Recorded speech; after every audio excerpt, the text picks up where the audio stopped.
আসসালামু আলাইকুম বন্ধুরা, আমার নাম স্টাফ। আমার ক্লাস 1 এ পড়ি। আমার অনেক বন্ধু বান্ধব আছে। তো আমাদের একটা পড়ার মধ্যে আমাদের জাতীয় পতাকা রয়েছে। ওই জাতীয় পতাকাতে আমি এখন আপনাদেরকে ওই সম্পর্কে আমি কিছু বলতে চাচ্ছি। আমাদের জাতীয় পতাকা স্বাধীনতার প্রতীক।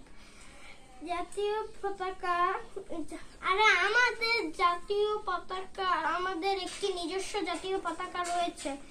আমাদের জাতীয় পতাকার রং দুটি, একটি গাঢ় সবুজ, অপরটি লাল।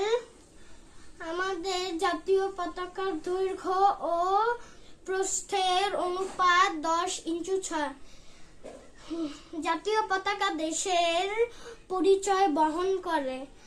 আমাদের জাতীয় পতাকাকে আমাদের সকলের সম্মান দেওয়া কর্তব্য। আসসালামু আলাইকুম।